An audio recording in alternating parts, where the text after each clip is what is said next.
Tjena. Då är jag på den andra sidan i det bygget som vi kikade på.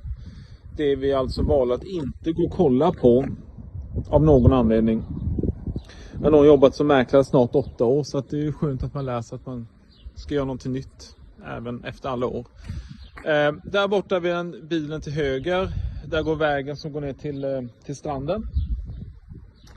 Och det ser likadant ut på den här sidan som på andra. Här kommer man in till den bostaden som är till salu. Som är till salu när det var här nere också. Klockan är 1:15 nu ungefär. Och solen står rakt upp här.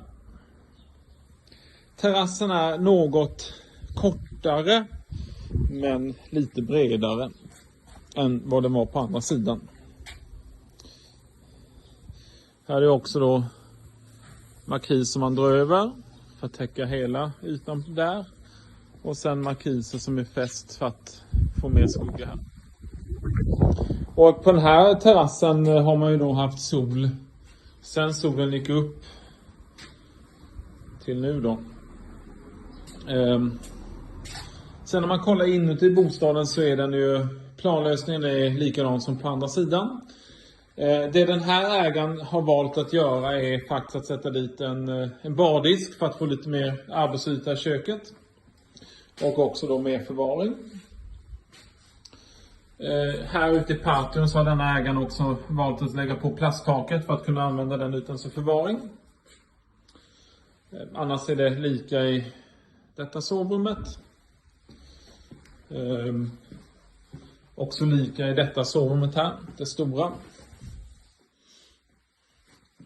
Men sen är det också en skillnad, och vad det vi pratade om som vi då aldrig gick och kollade på. Det är att man valde att lägga till renovering av badrummet i den här. Och de är lika som övriga lägenheten.